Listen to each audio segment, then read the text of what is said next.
Alam mo, ang mga katulad mong kasambahay, hindi dapat kinaaawaan. Tama na ho. Hindi ko po alam ang sinasabi niyo. Nababaliw na kayo. Anong sabi mo? Ako? Nababaliw? Hindi ako baliw. Dugo? Hindi maaari. Hindi ka pwedeng mamatay. Gumising ka! Gumising ka, sabi! Buisit! Hindi ako pwedeng makulong. Hindi. Anong gagawin ko? Walang pwedeng makakita sa'yo. Hindi mo rin makakalimutan ang gabing ito. Gusto kong baunin mo to bago ka tuluyang lumusong sa impyerno. Ipaparanas ko sa'yo kung paano ang pakiramdam ng minamaltrato na higit pa sa kung paano pinatay si Ivana. Kamatayan ang nararapat sa'yo, matanda ka. Total, hindi mo naman mapagbabayaran sa kulungan ng kasalanan mo. Ako na lang ang tatapos sa kasamaan mo. Maraming beses kong sinubukan na pagalingin ka, ngunit wala namang pagbabago. Ang sumpa ay mananatiling sumpa. Hanggat sariwa pa ang sakit at galit sa puso ng mambabarang, hindi rin basta-basta mapapawalang bisa ang sumpang yon. Taon 2018, Quezon. May kataasan na ang sikat ng araw habang nagliligpit ng mga damit na tinupi ng kanyang kasambahay, si Christy. Napansin niya na may maliit na mantsa sa isa sa kanyang puting damit. Napakuyom agad ang kanyang kamao at hindi na umimik pa. Dumiretso sa kusina at isinubsob ang muka ng dalaga sa palanggana na may tubig at bula ng sabon. Lahat na lang ng gamit ko sinira mo. Inutil ka, bobo! Maski simpleng paglalaba, hindi ka marunong. Sayang lang ang sinasahod ko sa'yo. Hindi ko kailangan ng kasambahay na walang alam na trabaho. Lumayas ka! Lumayas ka ngayon din! Pero bukas na po ang sahod ko. Baka naman po pwedeng ibigay niyo sa akin kahit kalahati lang. Kailangan ko po kasi ng pera. May sakit po yung tatay ko. Ano naman ngayon kung may sakit ang tatay mo? Poproblemahin ko pa ba yon? At saka bakit kita sasahuran? Sa dami ng kapalpakan mo sa pamamahay ko, kulang pa ang sahod mo na pambayad sa lahat ng gamit na sinira mo at perang kinukupit mo sa akin. Ay, hindi po totoo yan. Hindi naman po talaga si Rayong... aray, bitiwan niya po ako. Ito na ang huling beses na sasabihin ko sa iyo to kung ayaw mong ipakulong kita. Alam mo ba na ngayon din, pwede kitang ipadampot sa mga pulis? Kapag nangyari yon, siguradong mabubulok ka sa kulungan dahil wala namang pampiyansa ang tatay mo. Ano? Lalayas ka o ipakukulong kita? Darating ang araw na makakahanap rin kayo ng katapat ninyo. Napakasama ng ugali nyo. At kahit sino pang kasambahay, hindi tatagal sa ugali nyo. Aalis na ako at bahala ng karmang maningil sa inyo. Sasampalin pa sana yun ng matanda nang bigla niyang sinangga ang kamay nito at hinawakan ng mahigpit, sabay tinitigan niya yon ng masama. Sabay binitawan at agad na tumungo sa maliit na silid para kunin ang isang may katamtamang laki ng bag kung saan nakalagay ang kanyang mga damit. Hindi mapigilang humikbi ng dalaga habang naglalakad palabas ng bahay, samantala ang salbahing matanda ay tuloy pa rin sa pagsasalita ng kung ano-ano. Salaula, magnanakaw! Hindi kita kailangan sa pamamahay ko! Pagkalabas ng dalaga sa may gate, ay siya namang pagparada ng isang pamilyar na sasakyan. Agad na bumaba ang binatang anak ng matandang amo nito na si Daryl. Isa yung piloto at madalas ay namamalagi yon sa sarili niyang kondo na malapit lamang sa airport. Maswerte na kung umuuwi ito 1 o 2 beses sa isang buwan. Kapag maraming emergency flights ay may pagkakataon na hindi yun nakakauwi sa bahay ng kanyang ina. Mangiyak-ngiyak na sinabi ng dalaga ang nangyari. Hindi naman yon pinigilan pa ng binata. Inabutan niya rin yon ng pera na higit pa sa sahod nito bilang tulong at pagkatapos ay humingi pa yon ng paumanhin. Malugod namang nagpasalamat ang kanilang kasambahay bago tuluyang umalis. Ay, si Mami talaga, hindi na nagbago. Akala mo naman napakadali maghanap ng katulong ngayon. Nadatnan niya pang nagsasalita ng paulit-ulit ang kanyang ina na noon ay hindi pa rin humuhupa ang galit. Ang kapal ng mukha para magnakaw at sirain ang mga gamit ko.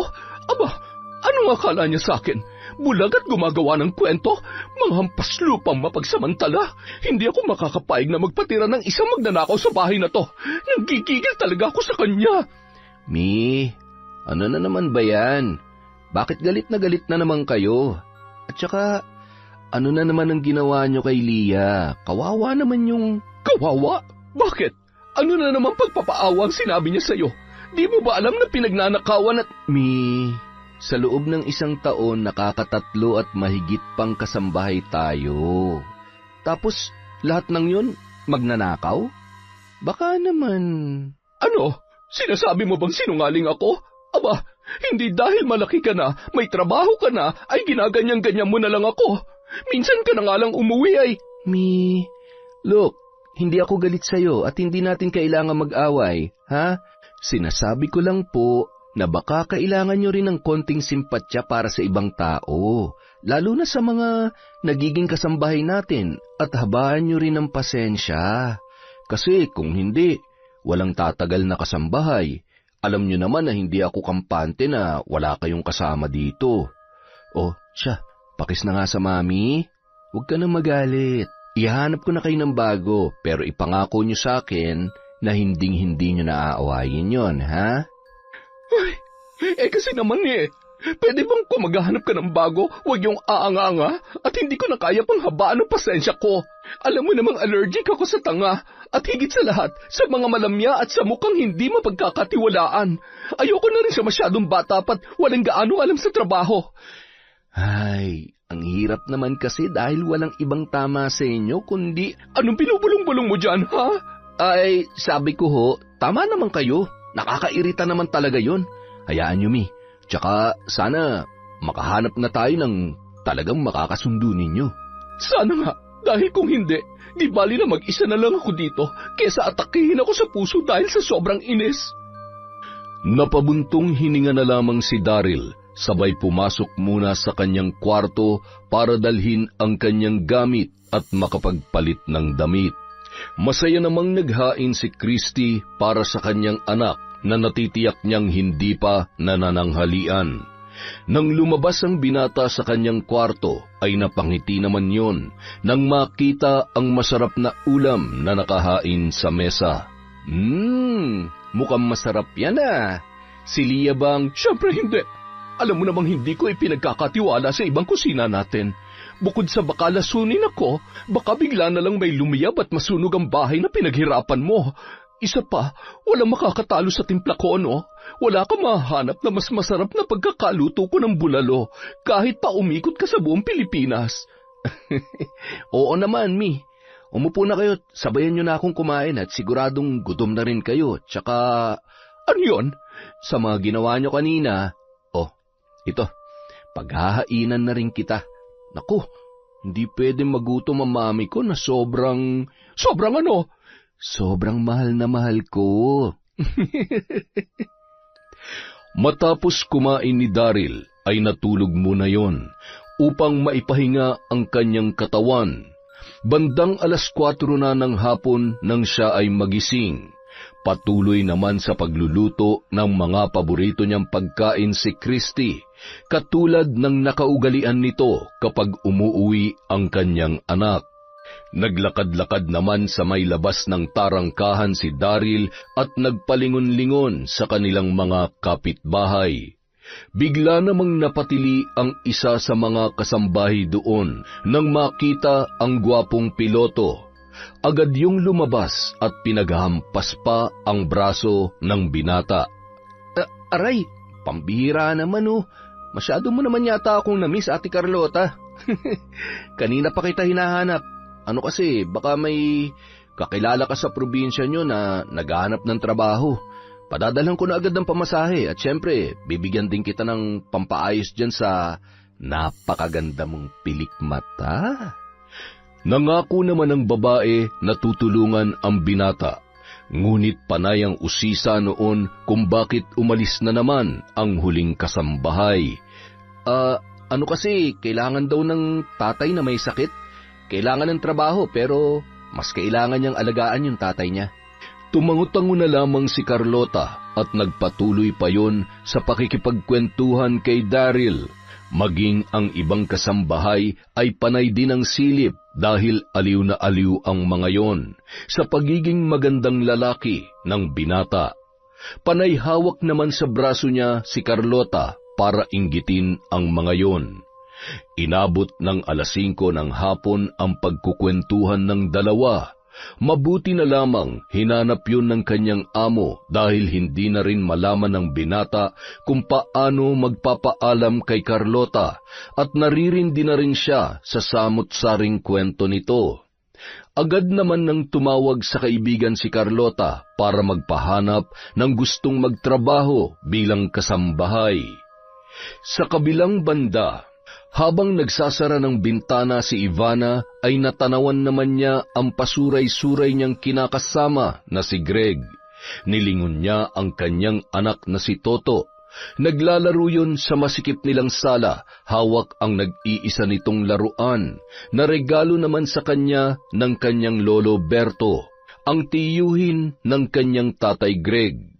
Agad niya yung iginiya sa loob ng kwarto at ipinasara ang pintuan. Nanay, bakit po? Anak, huwag kang lalabas ha. Dito ka lang, lalo na kapag galit ang tatay mo ha. Po, galit na naman si tatay. Lasing na naman po siya, Nay. Ivana! Ivana! Nanay, natatakot po ako. Sige na anak, diyan ka lang muna. Ako nang bahala sa tatay mo. Mahal na mahal ka ni nanay ha. Huwag kang iyak dahil lalo lamang magagalit ang tatay mo. Agad namang isinara ni Toto ang pinto ng maliit na kwartong yun, ngunit bahagya siyang nakasilip sa awang ng mga tabla. Bakit ganyan ang itsura mo? Bakit parang takot na takot ka, ha? Siguro galing dito yung lalaki mo, no? O baka naman tinatago mo dyan? Ano na naman bang pinagsasasabi mo? Ako? Manlalaki? Hindi na nga ako magkanda-ugaga sa mga gawaing bahay at dumidiskarte pa kung paano tayo makakarao sa araw-araw tapos pag-iisipan mo pa ako ng kung ano-ano? At talagang niyayabangan mo pa ako? Alam mo, hindi mo ako maloloko. Siguradong may lalaki ka. Yun ba yung diskarten sinasabi mo? Gamitin ang katawan mo sa ngalan ng pera? Ano? Ano? Ha? Magsalita ka. May lalaki ka ba? Sumusobra ka na. Ang dumi-dumi ng utak mo. Wala ka nang ginawa kundi magsugal at maglasing tapos pag-uwi mo, ikaw pang galit at pagbibintangan ako ng bagay na hindi ko naman ginagawa. Hindi ako marunong manlalaki katulad ng iniisip mo. Alam mo yung utak mong problema. Yan ang marumi at nababaliw ka na. Ito na ang huling beses na masasaktan mo ako. Hindi mo na nga kayang gampanan ang obligasyon mo sa amin ng anak mo. May gana ka pang manakit. Wala kang kwenta. Naririnig mo? Wala kang kwenta at pagod na ako sa ugali mo. Bakit? Anong gagawin mo? Sasama ka na sa lalaki mo? Iiwan mo na ako? Hindi kita iiwan para sumama sa ibang lalaki o maghanap ng iba. Dapat nun ko pa ito ginawa. Pero umasa ako na magbabago ka pa. Hindi ko lang gagawin to para sa sarili ko. Ayaw ko lumaki si Toto na ito ang kamumulatan niya. Alam mo ba kung gaano katakot sa iyo ang anak mo? Alam mo ba yon? Napakadrama mo. Ang sabihin mo kung ano-anong pananakot ang ginagawa mo para lumayo sa akin ang loob ng batang yan. Bakit? Ako ba talaga ang ama ni Toto? Ha? Sumagot ka! Aray! Bitawan mo ako! Napakahayop mo talaga! Aray ko!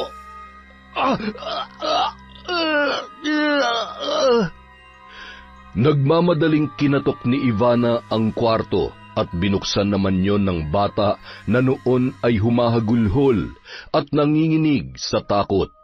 Kinuha ni Ivana ang isang malaking bag at nagmamadaling inilagay doon ang mga damit nilang mag-ina at ilang importanteng gamit. Halika na anak, kailangan na nating umalis habang hindi pa nagkakamalay ang tatay mo. Nanay, saan po tayo pupunta? Hindi ko pa alam. Basta kailangan na nating umalis dito. Lakad takbo ang mag-ina at gamit ang flashlight ay nakarating sila sa bahay ng tiyuhin ni Greg. Inabot din sila ng 1 oras bago nakarating doon. Chong! Chong, nandyan po ba kayo? Si Ivana po to. Lolo Berto, nandito po kami ni Nanay. Naalimpungatan namang bumangon si Mang Berto. Maaga kasi yung nakatulog dala ng pagod dahil dumayo yun sa Karatig Baryo para manggamot.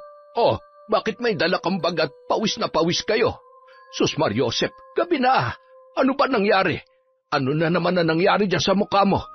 Sabihin mo nga sa akin. Ay, sinaktan ka na naman ba ng siraulo kong pamangkin? Opo, sinaktan niya po si Nanay, Lolo. Inaaway niya po lagi si Nanay. Ayaw ko na po kay Tatay. Ayaw ko na po dun, Lolo. Hindi niya po kami love. Ito na nga bang sinasabi ko eh. Hindi ka dapat naging padalos-dalos sa mga desisyon mo. Mas maigi pang pinalaki mo na lang mag-isa itong si Toto kaysa nakikita niyang kawalang hiya ng tatay niya. Eh sige na, tumuloy na kayo. Butit may tira pang pagkain dyan. Gutom ka na ba, Apo? Opo, Lolo. Gutom na po ako. Pwede niyo po ba akong subuan? Abat, naglambing pa itong apo ko ha. Siya, sige, susubuan kita. Ilagay mo na yung gamit niyo sa kabilang silid, Ivana. Ano nang plano niyo ngayon? Magpapahatid po sana kami ni Toto bukas sa kabilang isla. Ano po kasi, mas mabuti na pong mas malayo para hindi na kami guluhin ni Greg. Ay, siya, sige. Huwag kayo mag-alala at palagi ko kayong dadalawin doon. Ay, umanda sa akin ang Greg na yan. Kahit pamangking ko pa siya, tuturuan ko siya ng leksyon. Sana'y matauhan na siya sa mga kalokohan niya. Doon na nagpalipas ng gabi si Ivana at ang kanyang anak na si Toto. Madaling araw, agad nang umalis ang mga yon papunta sa kabilang isla kung saan nakatira ang kapatid ni Ivana na si Ami. Samantala, kagigising lamang ni Ami at naisipan niyang magwalis-walis sa labas ng kanilang bahay.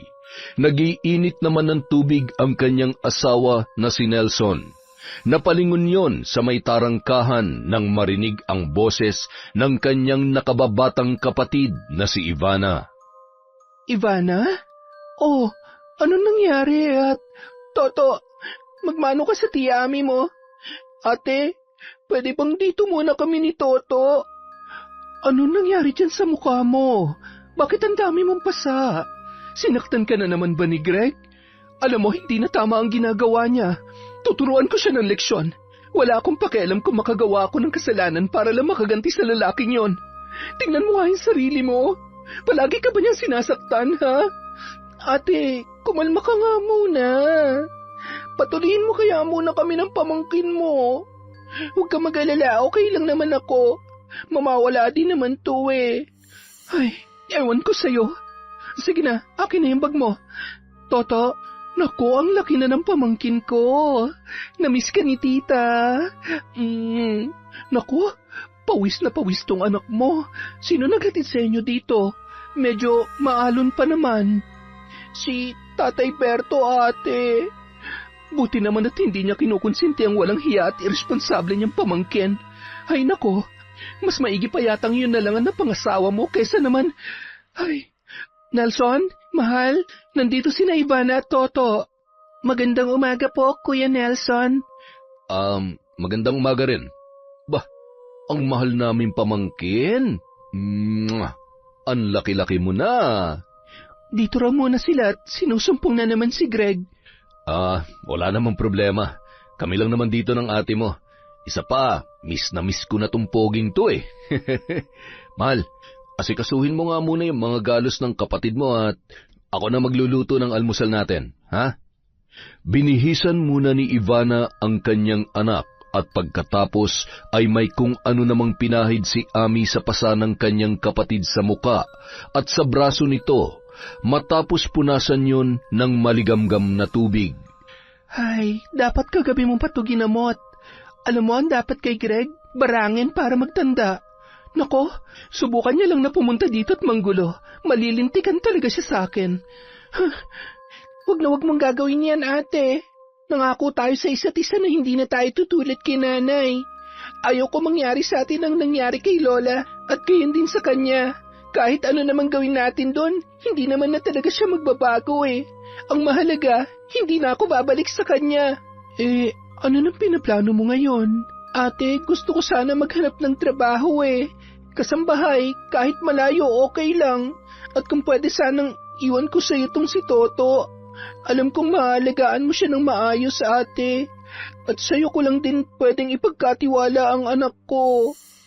Wala namang problema sa amin ng kuya mo. Kaya lang, baka manibago ang bata na hindi ka kasama.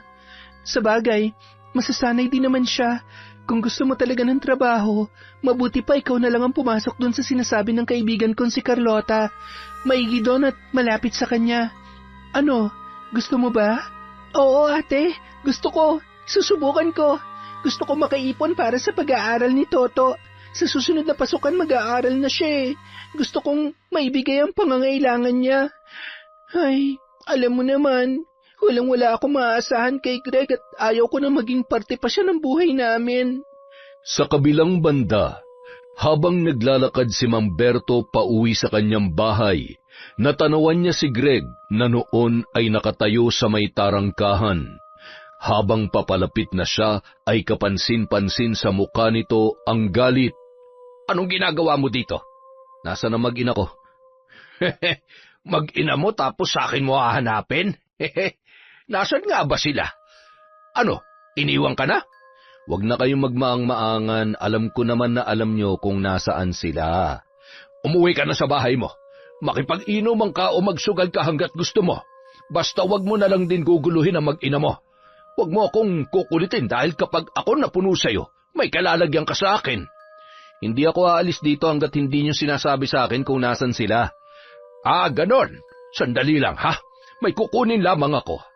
Kalmadong pumasok si Mamberto at nang lumabas yon ay may dala yung karit at nakasuot din sa kanyang bewang ang kaluban ng kanyang itak.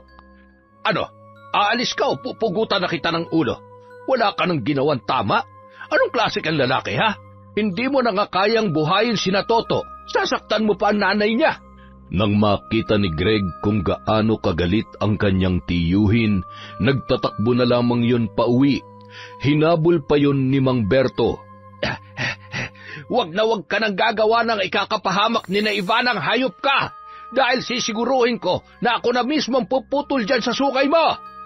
Makalipas ang 1 linggo, mangiyak-ngiyak si Ivana habang pinagmamasdan ang natutulog niyang anak. Ate, kayo na lamang ang bahala sa kanya. Hindi ko na siya gigisingin. Nagpaalam naman na ako kagabi eh. Sigurado ka? Baka naman umiyak yan kapag nagising na wala ka sa tabi niya. Anak, aalis na si nanay. Mahal na mahal kita. Magbabait palagi at susunod sa tiyo at tiya mo, ha? Nanay, aalis ka na? Kailan po kayo babalik? Ikaw talaga? Hindi pa nga nakakaalis si nanay eh. Mamimiss kita, anak ko. Basta laging tatawag si nanay sa'yo, ha? I love you, anak. I love you too, nanay. Huwag ka na po mag-cry. Hindi nga po ako nag-cry kasi sabi mo, kailangan strong ako. Bumangon sa pagkakahiga si Toto at hinagkan ng maraming beses ang kanyang ina pagkatapos pahirin ang mga luha noon. Smile ka na, nay-nay. O siya, mag-iingat ka doon, ha? Mag-iingat ka para sa napaka-cute at napakabait kong pamangkin. Sige na, hinihintay ka na ni kuya mo sa labas. Ipapahatid kita sa bayan. Pagdating mo sa Quezon, tawagan mo ako agad, ha? Kinarga ni Ami ang pamangkin nito papunta sa labas ng bahay. Halata sa mata ng bata ang lungkot at pagpipigil ng iyak katulad ng ipinangako niya sa kanyang ina. Ibinaba niya saglit ang bata at nagpakarga pa yon kay Ivana. Lalo lamang siyang nakaramdam ng lungkot. Bago tuluyang umalis, mahigpit niya ring niyakap ang kanyang ate Ami. Ate, salamat ha. Huwag mong pababayaan ang anak ko. Kayo na ni Kuya ang bahala sa kanya. Kung sakaling matagalan ako o hindi ako makakauwi, ha? Huwag ka nga nagsasalita ng ganyan. Sige na, at baka maiwan kayo ng bangka papuntang bayan. Basta, tawagan mo lamang ang numerong yan sa cellphone na dala mo, ha? Para namang dinudurog ang puso ni Ami ng mga oras na yon. Napabuntong hininga na lamang yon habang yakap ang pamangkin niya na hindi na mapigilang humagulgol nang makitang naglalakad na ang kanyang ina papalayo. Nang makarating sa bayan, habang naghihintay ng bus na kanyang sasakyan ay nagulat naman siya nang makita ang isang lalaki na nakaupo at sakto namang nagtama ang kanilang paningin. Agad siyang tumalikod para hindi siya makilala noon. Ivana? Ivana, patawarin mo ako. Sabi ko na nga ba dito kita makikita. Aalis ka? Saan ka pupunta, ha? Nasaan si Toto? Nasaan ang anak natin? Huwag ka mag-iskandalo dito. Nasa mabuting kalagayan si Toto. Kung gusto mo mapatawad pa kita sa lahat ng kasalanan mo sa akin, hayaan mo na muna ako. Magtatrabaho ko para sa anak natin. Magtatrabaho? Baka naman manlalalaki ka at gumagawa ka lang ng kapag hindi ka tumigil, ipagsisigawan ko rito kung gaano ka kawalang kwentang tao. Ano? Itong tatandaan mo, kapag nalaman ko na may lalaki ka, kukunin ko sa iyong anak natin at hinding-hindi na siya babalik sa iyo. Kukunin mo? Tapos, ano naman ang ipapakain mo sa kanya? Ni hindi mo nga kayang buhayin ang sarili mo. Anong matututunan ng anak ko sa iyo? Magsugal? Mag-inom? Tumigil ka na sa kayabangan mo dahil bukod sa yabang at pananakit mo, wala ka naman ng ibang alam. Sakto namang dumating na ang bus na sasakyan niya, kaya agad nang sumakay si Ivana at hinayaan na lamang si Greg na magsisigaw sa galit. Sinaway naman yon ng ilang mga rumorondang pulis sa terminal, maging ng mga security guard na naroon. Kinabukasan, bandang 5:00 ng madaling araw, pagkarating sa terminal ay tinawagan niya agad ang numero na naroon. Nakaparada at naghihintay na si Daryl upang sunduin ang bago nilang kasambahay. Nagulat pa siya nang makitang halos kaedaran niya lamang yon. Maraming salamat po sa pagsundo, sir. Walang anuman. Ivana, tama? Opo. Ivana nga po. Ako naman si Daryl. Anak ako na makakasama mo sa bahay araw-araw. 55 years old ng nanay ko pero malakas pa siya. Hindi naman ganun kahirap ang trabaho sa bahay. Gagawin mo lang kung anong iuutos niya. Medyo strikta siya pero kapag nahanap mo ang kiliti niya, siguradong magkakasundo kayo. Sana nga po. Marunong naman po ako sa mga gawaing bahay, lalo na't nakapagtrabaho na rin po ako bilang kasambahay nung dalaga pa ako. Mukhang magkaedaran lang tayo May asawa ka na pala? May anak ka na rin? Meron po, isa. Nice. Buti pinayagan ka ng asawa mo magtrabaho. Ano po? Hindi naman na po kami okay ngayon. Nakikitira po ako sa kapatid ko, kasama yung anak ko. Masyado po kasing mabait yung tatay ng anak ko Ay, wag na nga lang po natin siyang pag-usapan. Pasensya ka na Ivana, may ipapakiusap sana ako sa'yo. Sa totoo lang, nahihirapan akong hanapan ng kasambahay si Mami. Mabilis niyang ayawan o minsan inaaway niya. Kapag pinatulan siya, ayun, aalis naman. Kaya sana medyo habaan mong pasensya mo kapag tinotopak si Mami, ha? Ganun po ba? Baka naman po dahil nagkakaedad na siya at talagang may kasalanan naman yung... Ay, Di bali ho, gagawin ko po ang lahat para magustuhan niya ako. Hindi po kayo magsisisi. Sisiguraduhin ko ho na magkakasundo kami ng mami niyo. Hindi naman kasi pwedeng wala siyang kasama sa bahay at nagkakaedad na nga tapos bihira lang ako makauwi at hassle sa trabaho ko. Nagpatuloy sa pag-uusap ang dalawa habang nasa biyahe. Naging porsigido naman si Ivana sa kabila ng ilang mga sinabi ni Daryl na negatibo tungkol sa kanyang ina. Nang makarating sa bahay, sinalubong pa sila ng matandang si Christy. Malayo pa ay napakaganda na ng ngiti noon. Oh, siya ba yung bago nating kasambahay? Magandang umaga po, madam. Ako nga po. Ako po si Ivana. Magandang umaga rin, Iha. Tuloy ka sa napakaganda kong bahay. Ang ganda-ganda mo naman. May katisayan pero mukhang ang dami mo na yatang pinagdaanan sa buhay. Ang dami mong pasa. Ano nangyari? Ngumiti na lamang si Ivana at mas piniling hindi dugtungan ang pag-uusisa ng matanda tungkol sa kanyang mga lumang pasa sa braso at muka. Pasimple naman siyang sinulyapan ni Daryl at nakaramdam yun ng awa para sa babae. Mukhang ang kinakawawa to ng kinakasama niya. Ay, swerte na lang talaga na mapapangasawa ko. Kaya lang kapag naiisip ko si Mami, wag na lang siguro. Kung ang mga kasambahay nga sinusungitan niya, yung mapapangasawa ko pa kaya. Hinatid ni Christy si Ivana sa isang may katamtamang laki ng kwarto. Ito ang magiging kwarto mo. Maganda, di ba? Malinis din yan dahil magdadalawang linggo pa lang naman mula nung umalis ang dati namin magnanakaw na kasambahay at saksakan ng tamad. Ma, ayan ka na naman. Kalimutan nyo na yon. Anong kalimutan? At saka bakit ba sinasaway mo ko eh? Nagsasabi lang naman ako ng totoo. Okay lang ho yun. Huwag po kayo mag-alala. Maayos po ako magtrabaho. At higit sa lahat, hindi po ako magnanakaw. Gusto ko pa magtrabaho ng maayos para po hindi na kayo ma-stress. Naku, mabuti naman. Sige na, walis-walisan mo na muna ng konti at ayusin mo yung mga damit mo. Gamitin mo yung isang aparador. Yan lang ba ang mga damit na dala mo? Opo, madam. Makapaghanap nga ng hindi ko na ginagamit na damit. Magkasing katawan lang naman tayo eh. Ibibigay ko na lang sa'yo. Paano? Maiwan muna kita dito, ha? Pagkatapos mo dyan, magpahinga ka muna. Matulog ka at siguradong puyat at pagod ka pa sa biyahe. Ako na muna magluluto ng ulam natin. Salamat po, madam. Sige, maiwan na muna kita. Gigisingin na lamang kita kapag kakain na. Bukas ka na mag-umpisa magtrabaho.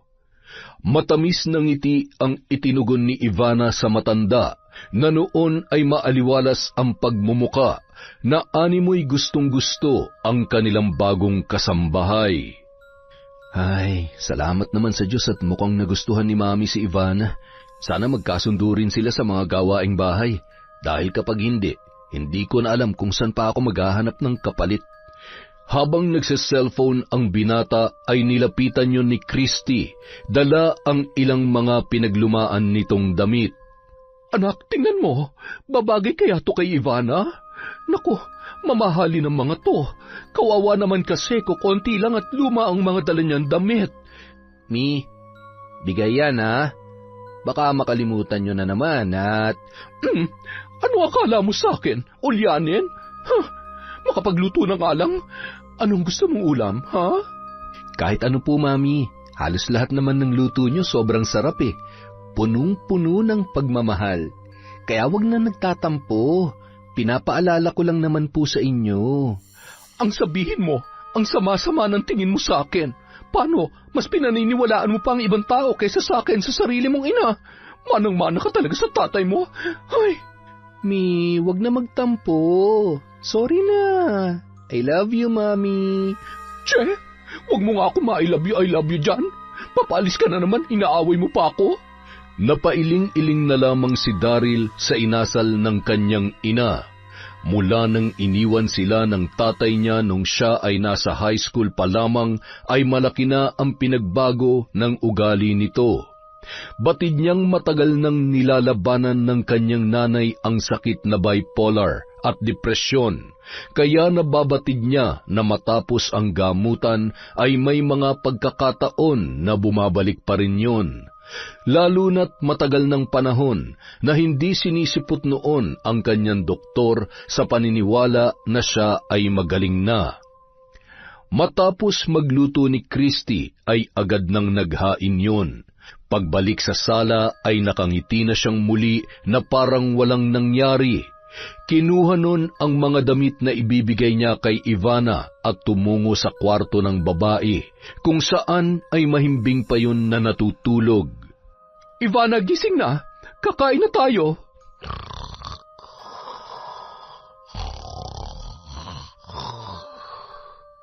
Tinapik-tapik yon ni Christy ng dahan-dahan hanggang sa siya ay magising.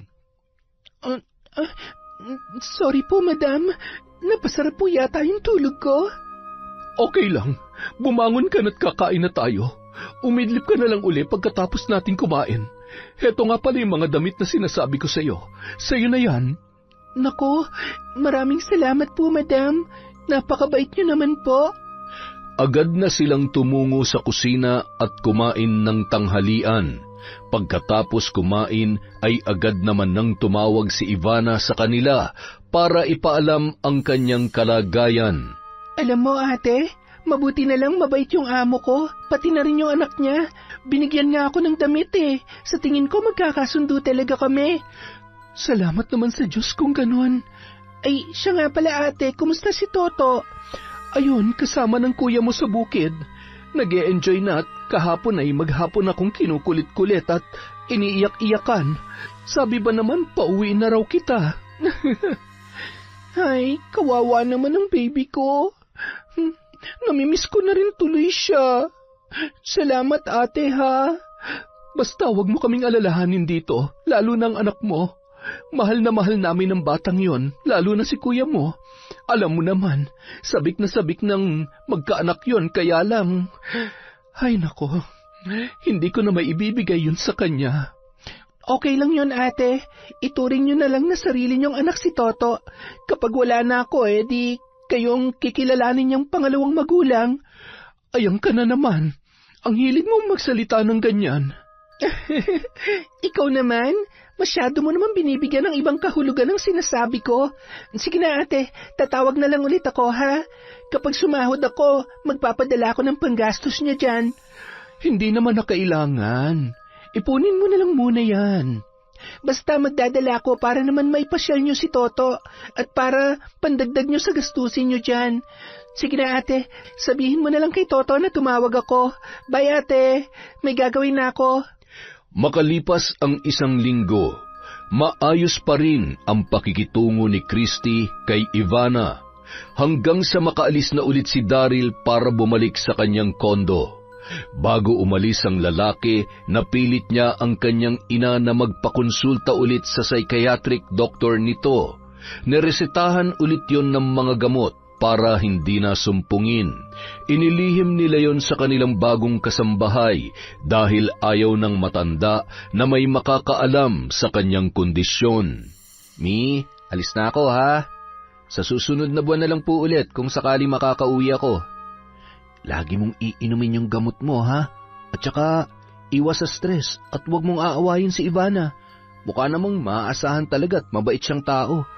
Hindi na tayo makakahanap ng ganyang kabait na kasambahay. Sige ka. Oo na. Huwag mo na nga akong alalahanin. Mag-iingat ka sa trabaho mo, anak. I love you, Mami. Ivana, alis na ako. Ikaw nang bahala sa mami ko, ha? Kumaway na lamang ang babae na noon ay abalang nagliligpit sa sala ng kanilang bahay.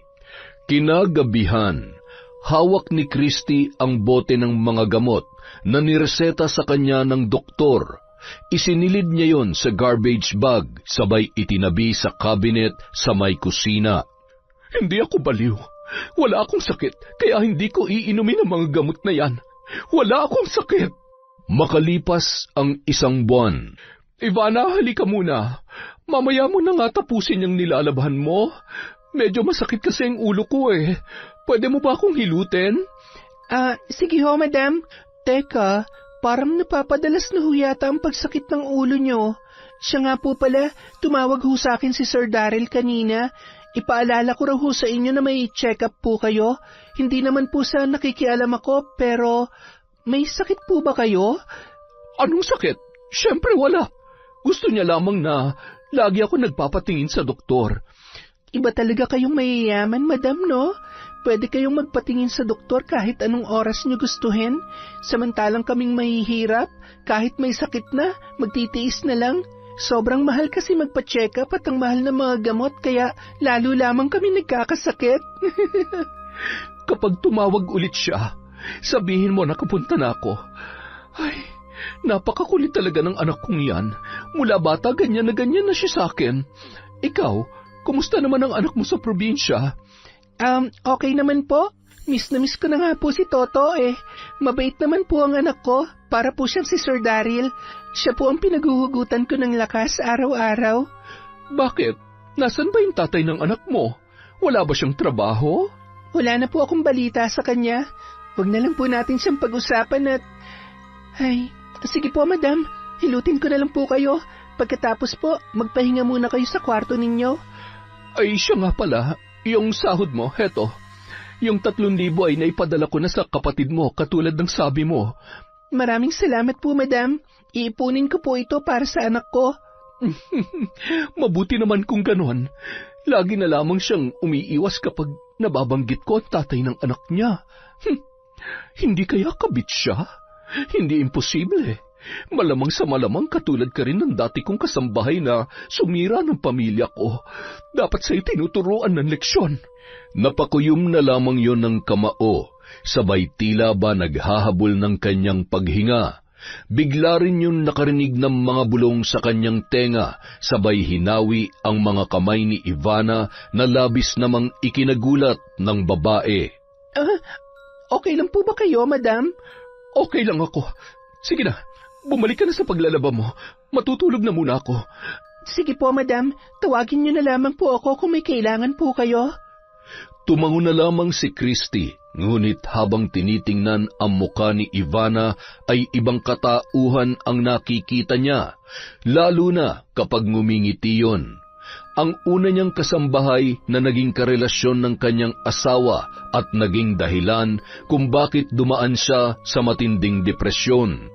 Okay lang ba siya? Baka sobrang sakit lang talaga ng ulo niya. Ay, bakit ba kasi ayaw niya magpa-check up?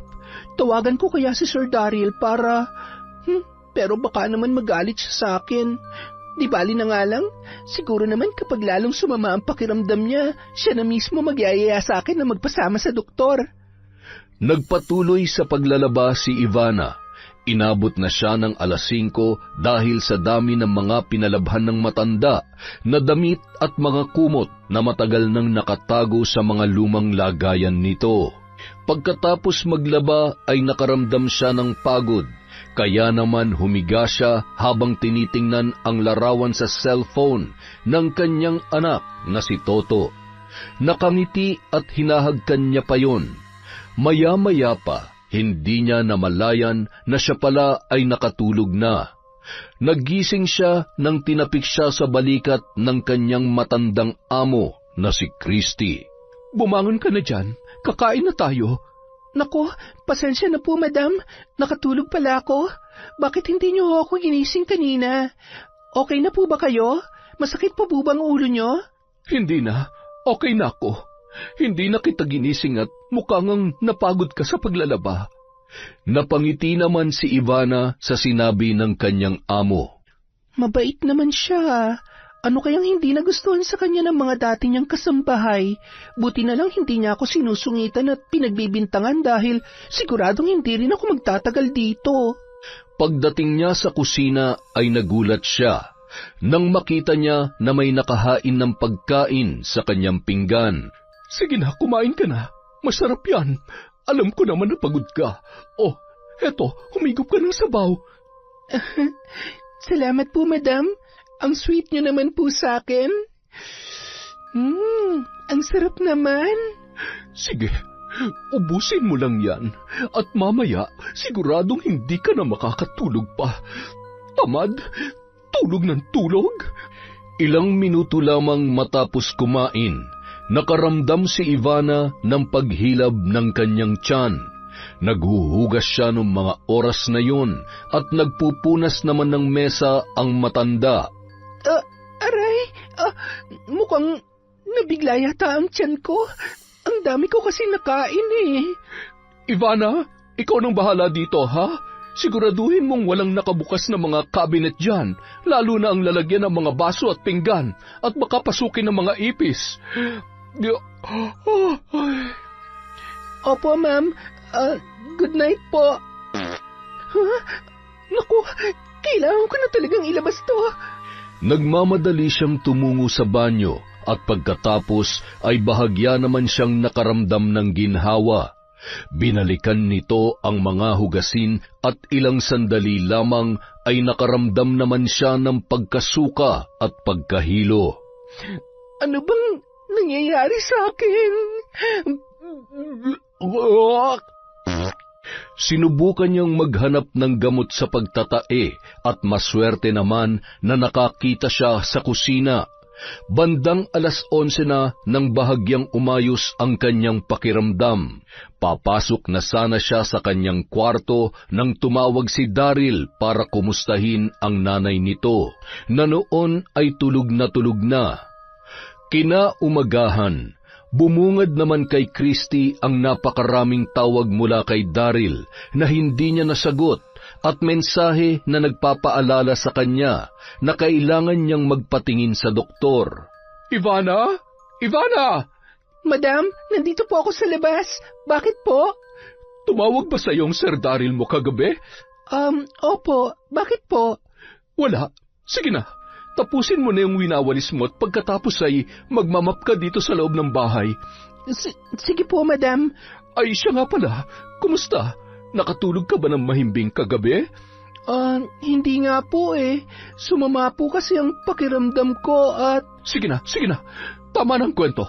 Tapusin mo na yan at marami ka pang gagawin. Siguradong nagsumbong ka kay Daryl. Sumbongera ka, ha? Humanda ka sa akin. Habang abala sa labas si Ivana, ay may kung ano na namang pinaplano ang kanyang amo. Makalipas ang ilang minuto. Ivana, hindi ka pa matapos dyan? Tapos na po. Bakit po, madam? May nawawala akong pera at alahas. Kanina pa ako naghahanap sa lalagyan ko at sa kwarto ko. Wala naman ako makita. Ho? Paano naman humawawala? Tayo lang naman po ang nandito sa bahay. Kaya nga, tayo lang dalawa nandito sa bahay, kaya sigurado ako. Dumiretso yun sa kwarto ni Ivana at hinalughog ang kanyang mga gamit. Madam, sandali lang po. Ano po bang ginagawa niyo? Bakit kailangan naka-video at... Bakit? Natatakot ka? Natatakot ka kasi may kung ano kang tinatago dito sa kwarto mo. Wala po. Maniwala po kayo sa akin. Wala? Anong mga ito? Walang hiya ka? Pinagkatiwalaan kita tapos pagnanakawan mo rin pala ako. Ipakukulong kita. Hindi po totoo yan. Hindi ako magnanakaw. Sinungaling po kayo. Gawa-gawa niyo lang ang lahat ng yan katulad ng ginawa niyo sa mga unang kasambahay niyo. Ayan ang pera niyo at alahas niyo. Mas mabuti pang umalis na lang ako dito kesa... Ano? Tatakasan mong kasalanan mo sa akin? Anong gagawin mo? Sinong tinatawagan mo? Akin na yan! Agad na inagaw at binalibag ni Christy ang cellphone ni Ivana, dahilan para mabasag yun. Ang sama niyo! Ang sama pala ng ugali ninyo! Ganon ha? Agad noong dinampot ang gunting sa may maliit na tukador at itinutok yun sa leeg ni Ivana. Alam mo, ang mga katulad mong kasambahay dapat hindi kinaaawaan. Malandi ka, magnanakaw ng asawa. Tama na po. Hindi ko po alam ang mga pinagsasasabi niyo. Nababaliw na kayo. Anong sinabi mo? Baliw? Hindi ako baliw. Hinila ni Christy ang buhok ng babae at pinaggugupit yon. Pagkatapos ay tinadyakan pa siya noon ng paulit-ulit hanggang sa mandilim ang kanyang paningin. Sa kabila ng edad ng matanda ay malakas pa rin ang pangangatawan noon, lalo na kapag iba ang takbo ng kanyang isip.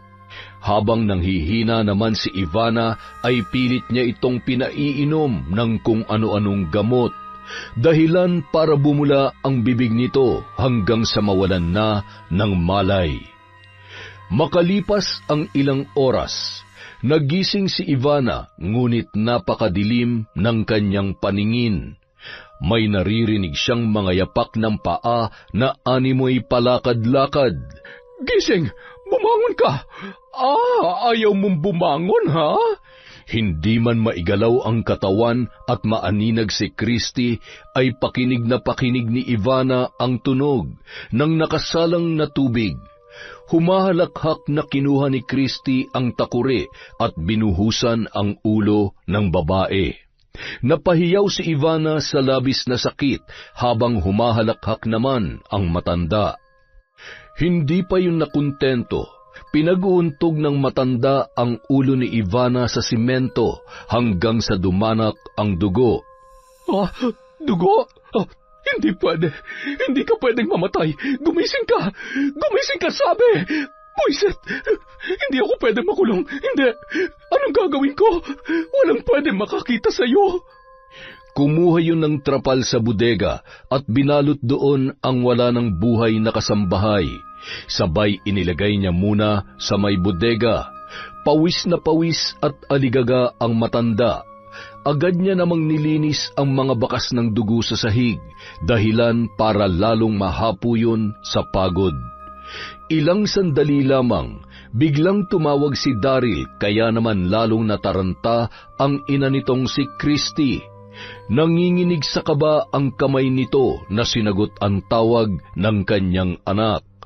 Mami, kumusta ka dyan? Nakapagpa-check up ka na ba? Ngayon pa lang, anak. Papalis na. Sige po, mag-iingat kayo, ha? Si Ivana, tinatawagan ko rin sana, kaya lang hindi ko makontak eh. Kumusta siya? Hindi nyo naman siya inaaway. Mami, ha? Bakit ko naman siya aawayin? Natutulog siya. Napagod sa paglilinis kanina. Sige na, aalis na ako. Mag-iingat ka dyan. Bye! Sandali lang, Mami. Ay, si Mami talaga, oh. Buti naman at wala siyang nirereklamo sa bago naming kasambahay. Pagsapit ng dilim, agad na inasikaso ni Christy ang bangkay ni Ivana. Hinila at isinilid niya yon sa compartment ng pabulok ng sasakyan sa may gawing likod ng kanilang bahay.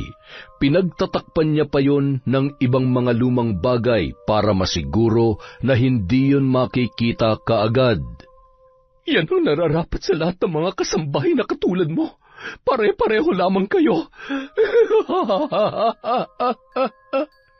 Nang araw ding yun, bandang 11:00 ng gabi, napabalikwas sa mahimbing na pagkakatulog si Ami. Ivana?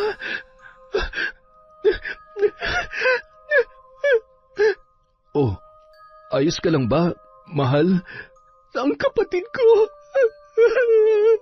Mahal naman, nananaginip ka lang. Hindi. Alam kong hindi basta panaginip lang yon. Mahal, pakikuha nga ang cellphone ko. Tatawagan ko siya. Oh, kumalma ka lang. Mamaya magising ang bata at matakot pa sa ginagawa mo. Sigurado ako namimiss niya na ang nanay niya, kaya pati ikaw kung ano-ano na napapanaginipan. Ivana, sumagot ka. Bakit hindi nagre-ring ang cellphone niya? Baka naman lobat, o di kaya pinatay niya lang sadya. Hindi nagpapatay ng cellphone yon. At lalang walang araw na hindi siya tumatawag sa atin. Iba talagang kutob ko. May nangyayaring hindi maganda sa kapatid ko. Mabuti pa, tawagan mo na lang bukas yung kaibigan mong si Carlota. Magkapit-bahay lang naman sila doon, di ba? Sige, matulog ka na, mahal. Ako siguradong hindi na ako makakatulog nito. Huwag ka na masyadong mag-alala dyan. Ang mabuti pa, magdasal ka na lang. Kinabukasan, agad na tinawagan ni Ami si Carlota at nakisuyo yon na kumustahin ang kanyang kapatid.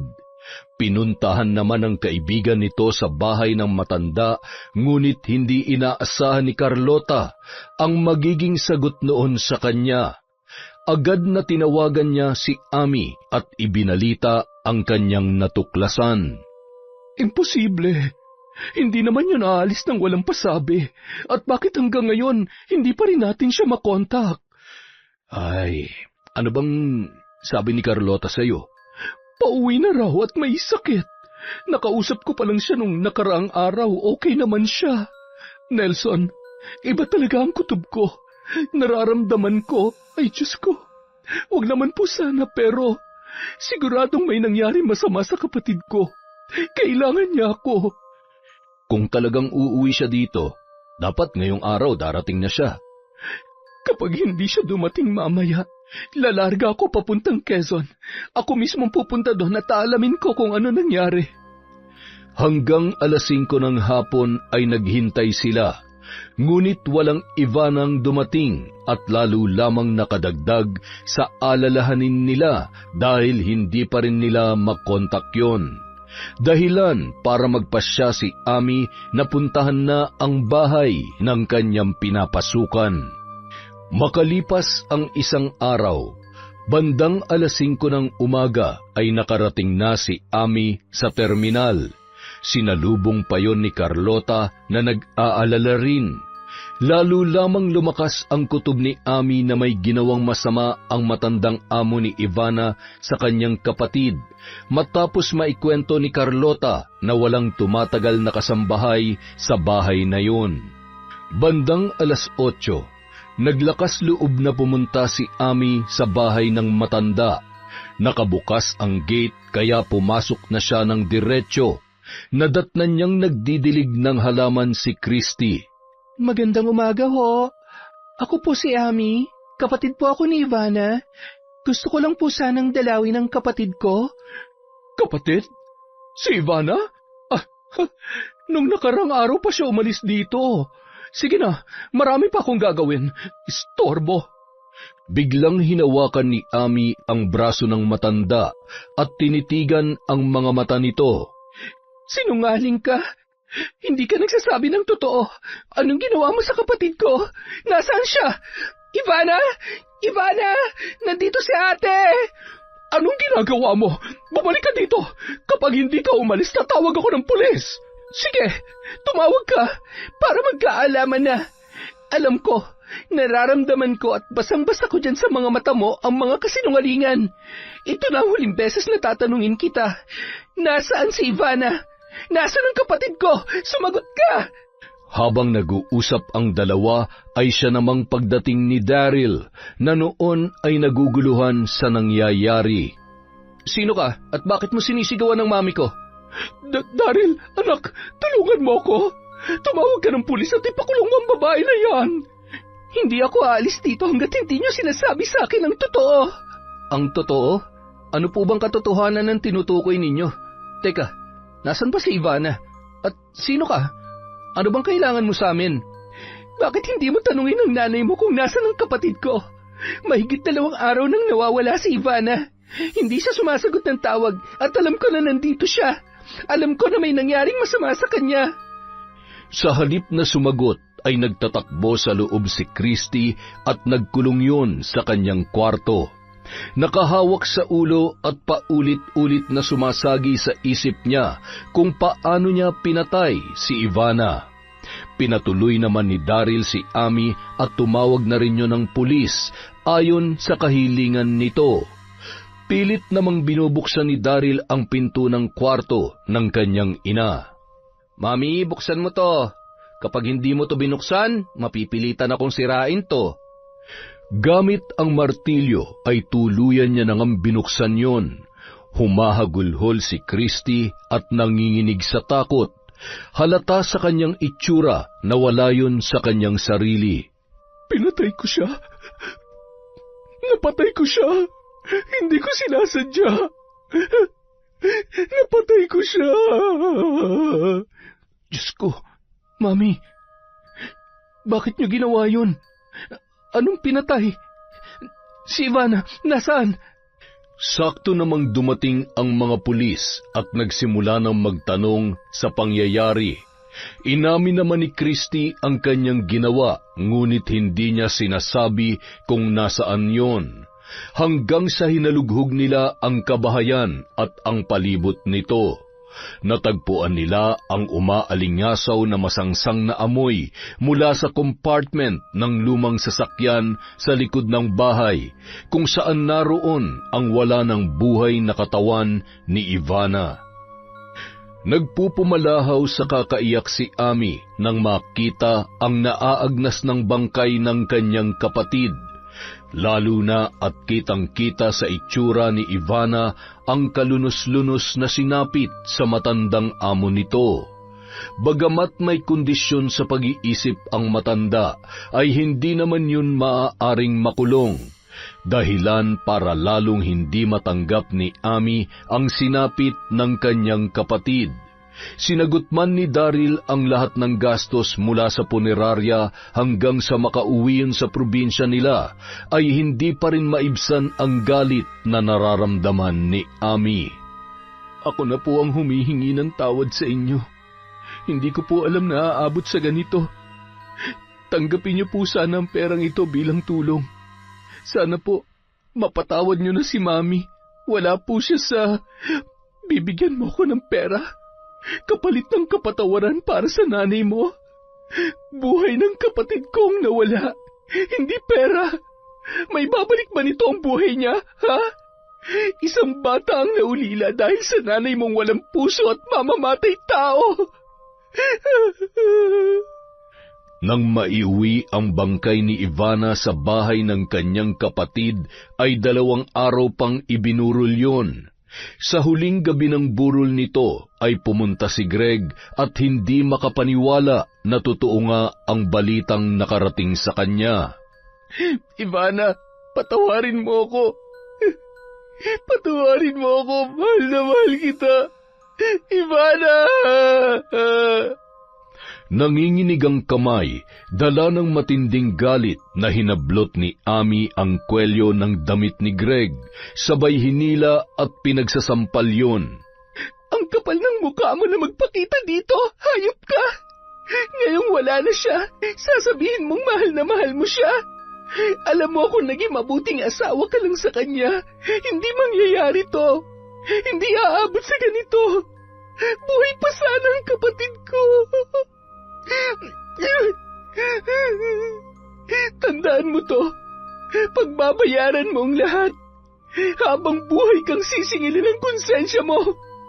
Baliw! Walang kwenta! Lumayas ka! Mapapatay kita! Mahal, tama na. Greg, sige na. Ang mabuti pa umalis ka na. Hiyang-hiya naman sa sarili na umalis si Greg at napailing-iling pa ang mga taong naroon habang pinagtitinginan itong naglalakad palabas ng tarangkahan. Napayakap naman sa kabaong si Ami habang patuloy sa paghagulhol. Isinusumpa ko. Lahat ng sakit na pinagdaanan mo ay ibabalik ko sa kanila. Wala silang karapatang maging malaya sa lahat ng mga kasalanan nila. Uunahin ko ang hayop na baliw na yon.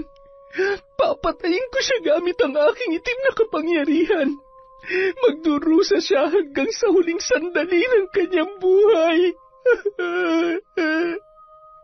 Maya-maya, naramdaman ni Ami ang maliit na brasong yumakap sa kanyang tagiliran. Lalo lamang nadurog ang kanyang puso nang makita si Toto na walang tigil ang pagpatak ng mga luha. Mahigpit niya na lamang naniyakap yun. Wala na si Nainay. Paano na po ako? Gusto ko, Nainay. Gusto ko sama sa kanya. Toto, nandito kami ng Tito Nelson mo. Di ba? Nangako ako kay Nainay na mamahalin at aalagaan ka namin na parang tunay naming anak. Tutubarin ko yun. Huwag ka nang umiyak. Maging ang mga taong nakasaksi sa kaganapang yon ay hindi na natigilan ang pagpatak ng kanilang mga luha. Makalipas ang 1 araw, matapos ilibing si Ivana, 9:00 ng gabi, mahimbing nang natutulog sina Nelson at Toto. Pumasok si Ami sa isang silid, dala-dala ang kanyang mga gamit sa pambabarang. Sinimulan niya ang ritual sa pagbasa ng mga kakaibang salita at paulit-ulit na pagbanggit ng pangalan ng kanyang mga bibiktimahin. Sumpa ng walang hanggang pagdurusa at walang kagalingang sakit ang nararapat sa punot dulo ng lahat ng ito. Sa mahabang panahon, katumbas ng taong pagsasama ninyo ng kapatid ko, luluha ka ng dugo. Hindi ka gagaling sa iba't ibang karamdaman, sugat na pamamahayan ng uod at iba pang nakakadiring insekto. Sa bawat pagpikit ng mga mata mo ay paulit-ulit kang uusigin ng iyong konsensya, Greg. Mananatili kang buhay sa loob ng 7 taon, ngunit ang katawan mo ay magmimistulang nabubulok na bangkay, binabangaw at pantidirihan. Matapos iusal ang mga salitang yon, ay muli yung nagsindi ng isa pang hugis taong kandila at paulit-ulit na tinatawag ang pangalan ni Christy na noon ay nasa mental hospital at binibigyan ng karampatang gamot sa sakit nito sa pag-iisip. Nagpalingon-lingon yon at nagtago sa ilalim ng kanyang higaan at tinatakpan ang kanyang tainga. Sino yan? Sino ka? Tumigil ka na! Tulong! Papatayin niya ako! Papatayin niya ako! Hinding-hindi mo rin makakalimutan ang gabing ito. Gusto kong baunin mo to bago ka tuluyang lumusong sa impyerno. Ipaparanas ko sa iyo kung paano ang pakiramdam ng minamaltrato na higit pa sa kung paano mo pinatay si Ivana. Kamatayan ang nararapat sa iyong matanda ka. Total hindi mo naman mapagbabayaran sa kulungan ng kasalanan mo. Ako nang tatapos sa kasamaan mo. Nang gabing yon, habang nakasiksik sa ilalim ng higaan, ay biglang may pumasok sa kanyang pinto at hinila ang paa ni Christy papalabas. Halos hindi siya makapagsalita nang makita ang muka ng babaeng yun. Huwag kang lalapit sa akin. Patay ka na. Pinatay na kita. May hawak na matalim na gunting ang babae na isa rin sa mga pasyente roon. Ginamit ni Ami ang katawan noon upang maisagawa ang kanyang plano. Dala rin nun ang karaniwang ginagamit ng mga nurse na panturok bilang pampatulog. Mabilis niya yung itinarak sa braso ni Christy. Ilang sandali lamang, nakaramdam yon ng pamamanhid ng katawan. Buhay ang kanyang isip, ngunit tila ba umurong na ang kanyang dila. Gamit ang gunting ay walang kasing bilis na kinalbuyon at ginupit maging ang kanyang mga tainga. Inilabas pa mula sa bulsa ng gown na suot nito ang malaking karayom at sinulid na ginagamit na pantahi sa mga malalim na sugat. Gamit yon ay walang awang tinahi ng babae ang bibig ng matandang si Christy. Nakakita rin yon ng termos sa may lalagyan ng mga pagkain. Pinakiramdaman niya kung puno pa at kung mainit na mainit pa ang laman noon. Sabay bigla na lamang binuhos yon sa muka at katawan ng matanda. Gamit ang may katamtamang laki ng termos ay pinaghampas niya sa ulo si Christy, hanggang sa nanlilisik na ang mga mata noon at dinampot muli ang gunting at pinagsasaksak ang matanda sa iba't ibang parte ng kanyang katawan. Samantala, habang hinihipan ang mga kandila at nililigpit ang kanyang mga gamit, ay ngumisi yon, sabay nilingon ang larawan ng kanyang yumaong kapatid na si Ivana. Hindi ka dapat kaawaan dahil ang mga katulad mo ay hinding-hindi pagsisisihan pumatay at manakit. Babaeng walang awa at konsensya para pagbayarin ang mga naging katulong mo sa sakit na dulot ng iyong nakaraan.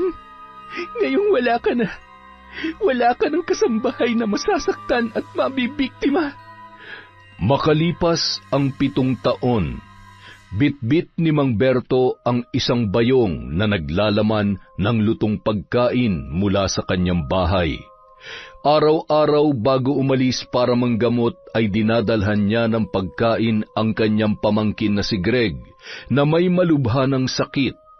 Nagulat ang matandang lalaki nang madatnan niya yon na may hawak na alak at sarap na kumain ng pulutan nitong chicharon.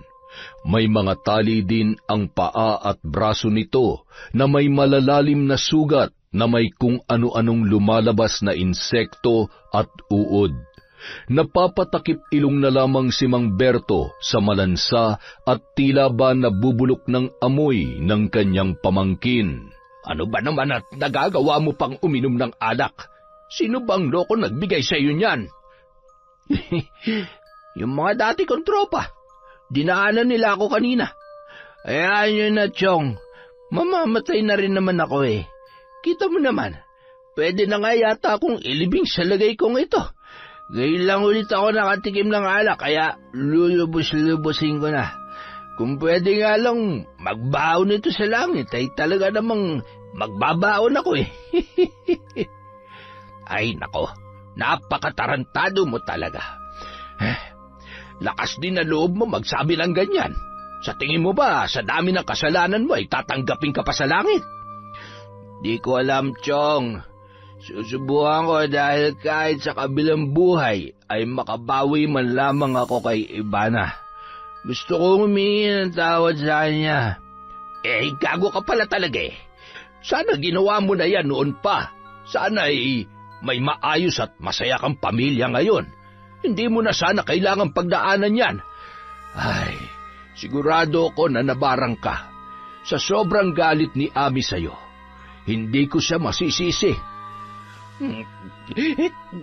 Kung talagang nabarang ako, bakit hindi mo ako mapagaling-galing dito sa sakit ko, Tiyo? Maraming beses kong sinubukan na pagalingin ka, ngunit wala namang pagbabago. Ang sumpa ay mananatiling sumpa. Hanggat sariwa pa ang sakit at galit sa puso ng mambabarang, hindi rin basta-bastang mapapawalang bisa ang sumpa na ikinabit niya sa iyo. Kung si Ate Ami nga may gawa nito sa akin, hindi ko naman siya masisisi. Tama lang na maranasan ko ito. Dahil tama naman siya. Wala akong kwenta. Sinayang ko lamang ang lahat.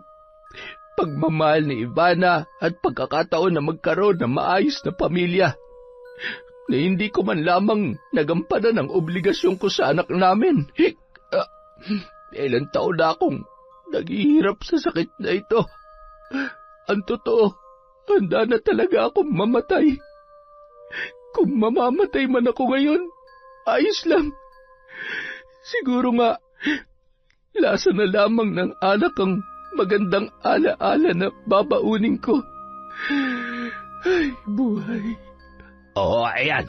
Kumain ka muna para naman mabusog ka. Higupin mo yung sabaw para may masmasang ka, ha? Mamamatay ka na't lahat-lahat, alak pa rin yung hawak mo.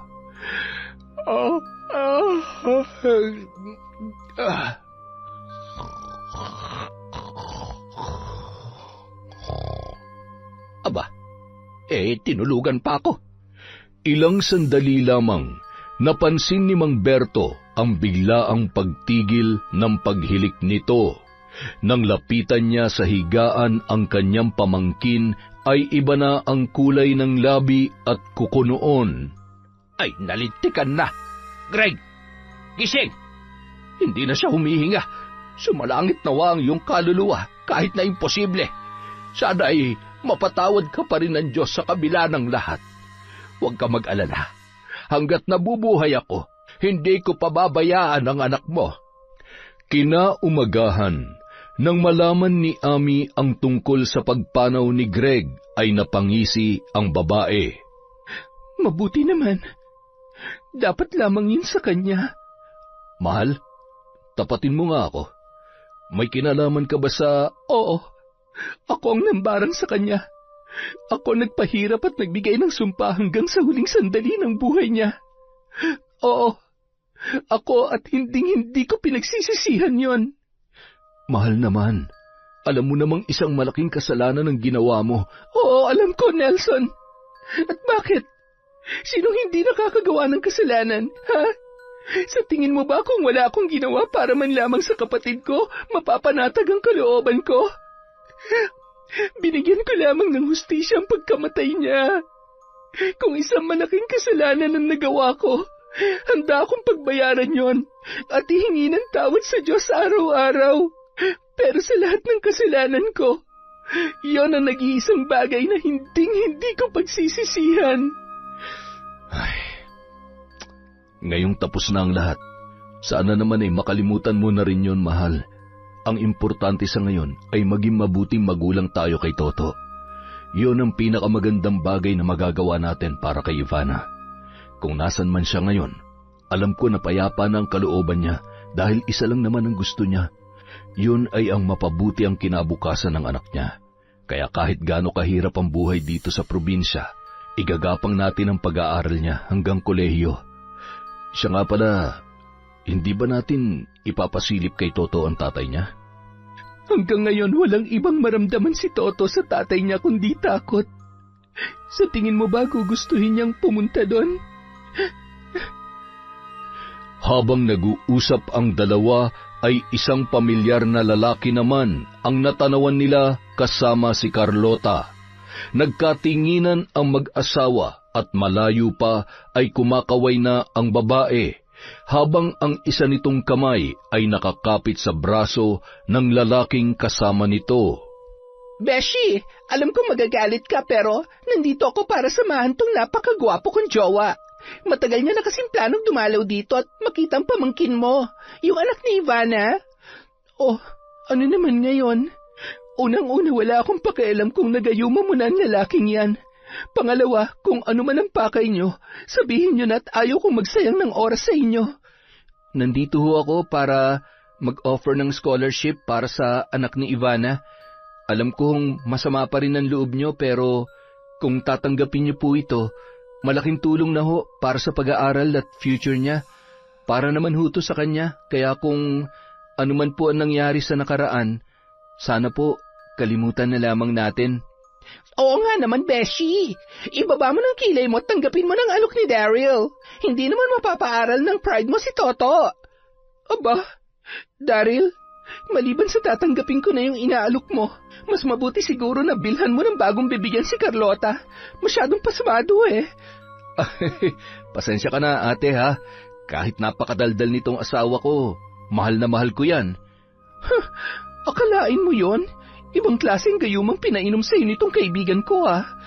Sige, tumuli muna kayo. Mamayang hapon pa ang uwi ni Toto. Siya nga pala, Daryl, bago ka umuwi, buti pa magpasama ka sa kabilang isla. May manggagamot doon, baka sakaling magising ka pa sa katotohanan. Mahal, samahan mo kaya? Hanggang ngayon ba naman nag-ookrayan pa rin kayo? Ganito lang talaga kami maglambingan mula pagkabata, kaya masanay ka na, Daryl. Pero mas maganda kung siseryosohin mo ang sinabi ko. Tama na nga, Beshi. Tanggapin mo na lang na sa ating dalawa, ako talagang tipikal na sumakses. Makalipas ang 1 taon, pagkatapos magsindi ng kandila ni Lolo Berting, ay nag-alay yun ng panalangin para kay Ivana. Napangiti yun habang naaalala nung unang nakita niya ang dalaga sa pamilihang bayan. Tandang-tanda niya ang magagandang ngiti noon habang nagtitinda ng gulay. Isinasama kasi si Ivana ng kanyang amo tuwing linggo sa pwesto noon sa palengke. Sa unang pagkikita ay labis siya napahanga sa kabaitan at kasipagan noon. Ngunit nang malaman niya na pinopormahan yon ng kanyang pamangkin, ay minabuti niya na lamang pigilan ang paghanga sa dalaga. Kung naglakas loob siguro ako noon, sana'y hindi mo pinagdaanan ang hirap sa piling ni Greg. Siguro naman, maibibigay ko sa iyo ang buhay na hindi man marangya, pero payapa at masaya. Araw-araw kong pinagdarasal na sana'y masaya ka kung nasaan ka man ngayon. Yun na lang ang tanging magagawa ko para sa iyo. Habang naglalakad si Toto papunta sa puntod ng kanyang ina, ay natanawan niya ang kanyang lolo Berting. Patakbo siyang lumapit, yumakap at nagmano roon. Buti ho napadalaw kayo kay Nainay. Nainay, na-miss niyo po ba ako? Pasensya na, masyado po kasing maraming ginagawa sa school eh. Alam niyo po ba na malapit na ang graduation namin at akong nangunguna sa klase? Aba, mula elementary ay ikaw na ang valedictorian sa klase ninyo. Napakahusay mo talaga, apo. Buti na lang at nagmana ka sa nanay mo, hindi sa... wala. Okay lang po yun, Lolo. Kay tatay po, hindi ho mangyayari yun. Lahat po ng pagsusumikap na ginagawa ko ay dahil kay Nainay. Kahit maaga niya po akong iniwan, lahat po ng sinabi niya sa akin, hindi ko pa rin po nakakalimutan. Gusto ko po maging proud siya sa akin. Alam mo, Lo, pagdating ng araw, kapag may asawa na rin ako, sisiguruhin ko na magiging mabuting asawa at ama ko. Ay, tama yan, apo. Siguradong proud na proud sa iyo ang nanay mo kung nasaan man siya ngayon. At hindi man kayo nagkausap ng tatay mo mula nang huli kayo magkita. Sigurado ko na pinagsisisihan niya ang lahat ng nagawa niya. Napatawad ko na rin naman po siya, Lo. Sabi nga po ni Nainay noon, masama magtanim ng sama ng loob, lalo na sa sariling magulang. Makalipas ang isang dekada, isa ng piloto si Toto. Sa tulong ni Daryl ay agad na natanggap yon sa trabaho. Naninirahan na sila sa Maynila kasama ang tumayo niyang mga magulang na sila Nelson at Ami. Anak, grabe, sobrang laki naman ng bahay na to para sa atin. Nay, huwag kayong mag-alala. Bibigyan ko kayo ng maraming apo para naman masulit natin ang bahay na to. Ay, oo nga naman, mahal. Mukhang malapit na rin magpakasal tong anak natin at ang girlfriend niya. Aba, mabuti naman. Gusto ko na rin naman mag-alaga ng apo at tumatanda na tayo. Sayang, sana buhay pa si Lolo Berto para naisama rin sana natin siya dito. Sana buhay rin si Nainay. Sigurado ko na masayang masaya siya sana ngayon. Anak, lahat ng ginagawa mo, lahat-lahat na pagsusumikap mo, alam ko nakikita pa rin niya. Kung gaano ako kasaya ngayon, siguradong doble o triple pa ang sayang kanyang nararamdaman. Paano, Nay? Maiwan ko na po muna kayo. Gabi na, anak. Saan ka pa pupunta? Susunduin ko sa trabaho ang girlfriend ko. Late na nga ho ako eh. Siguradong tinutoyo na naman yon. Para pa namang sinanay yun kung magalit. Aba, wag na magalit at totoo naman kasi. Nako, sige na anak, sunduin mo na ng eroplano para mas mabilis. Ay, sobrang bilis ng panahon.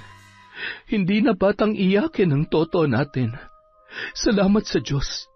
Hindi ko akalaing matutupad lahat ng mga pangarap niya na noon ay ginuguhit niya lamang sa kanyang notebook. Tama ka. Yun! Ang ganda na naman ng kwento natin. Sobra. Happy ending. Masakit, malungkot, pero sa bandang huli, masaya pa rin ang pamilya ni Toto. Dahil dyan, meron na naman tayong shout out. Simulan po natin kay JM Maghinay. Hi kay Gemma, kay Sally Roldan. Hello po kay Evelyn Lungay. Kay Janet Cisneros. Hi kay Emmanuel Christian Zorilla. Kay Febe Ranada. Hello po kay Emma Dumato. Kay Junel Fuentes. Hi kay Mikoko. Kay Bicolanang Magayon. Hi kay Michelle Marciano. Mami from Doha, Qatar. Kay Jobel Baldonasa, hello kay Ella Heda, kay Jelis Baral at Mira Baral from Lipa, Batangas. Hello po kay Chom Cham Cheb. Hi kay Catalea Soto, kay Chat Advincula, kay Leona Taytay. Shout out sa Galedo family from Rai. Hello po kay Asodisen Serila, kay Manisan Mamot Mapadtaya. Hello po kay Belen Malbas, kay Annelie 1988. Hello din po kay Roslyn Jimenez, kay Jaren Beter, kay Jenny Cumia, kay Trio Cavibes. Hi kay Ramil Fariolin, boss. Kay Edgardo Fontanilla. Hello po kay Jennifer Mauricio. Kay Yang Pasardan. Hello po kay MGS14. Shout out kay Hana Maylin Sesgundo. Kay Mia Espiritu. Hello kay Arlene Torquiza. Kay Narajup. Ha, tama po ba? Sorry po. Maraming salamat po sa suporta nyo, sir. Hi po kay Uncle Dayong, kay Meng Paraton, kay Mirna Lampasan, kay Marie, kay Michael Del Rosario, from Lucy Buendia. Hi din po kay Riza Alibay. Hello sa RGW Garments, Boss Roland, at Big Boss Glenda, syempre, from Bastamage ako. Hello po kay Kurt Mina, kay Jessica Rojas, kay Crisilda Sotil, kay Jennifer Sacris. Shout out kay Angelina Ignacio, kay Leia from Rayumi. Hello kay Mel Santarita, kay Glovina Perales, kay Lydia Lopez, kay Shauma TV, boss, hi po, kay Danica Dulnuan, kay Mirna Alfaro, kay Jerlyn Batal, kay Era Choi, kay Josie Aniban. Shout out kay Rose Anmara, kay Analie Valiega, kay Pureza Tagiwalo, kay Elizabeth Dungka, kay Jade Guevara, kay Rosalie Sabroso, kay Estely Reyes, hi kay Cherry Mukbanger ASMR. Shout out kay Desiree De Los Santos, kay Christy Gaitan, hello kay Sheena Enriquez. Shout out po kay Ma'am Irma Umali, kay Merly Amistad, kay Corazon Cacalda, kay Noemi Garcia Pabunan, kay Vilma Bautista, kay Chris Alcantara, kay Alma Naong. Hello po kay Elizabeth Hardanil, kay Ami Viray, at kay Rosalina Bogayong. Para po sa hindi natin nabanggit, marami pa po tayong video. Maraming salamat po. Mag-iingat po kayo, alagaan po natin ang ating mga sarili. Mag-enjoy po tayo sa buhay, huwag pong puro problema ang iisipin natin. Yung problema nandyan lang yan, matatapos po yan. Pero dapat maging masaya tayo. Kahit anong ginagawa natin, ang dami-dami ko na pong sinasabi. Maraming salamat po mula sa Kwentong Enteng!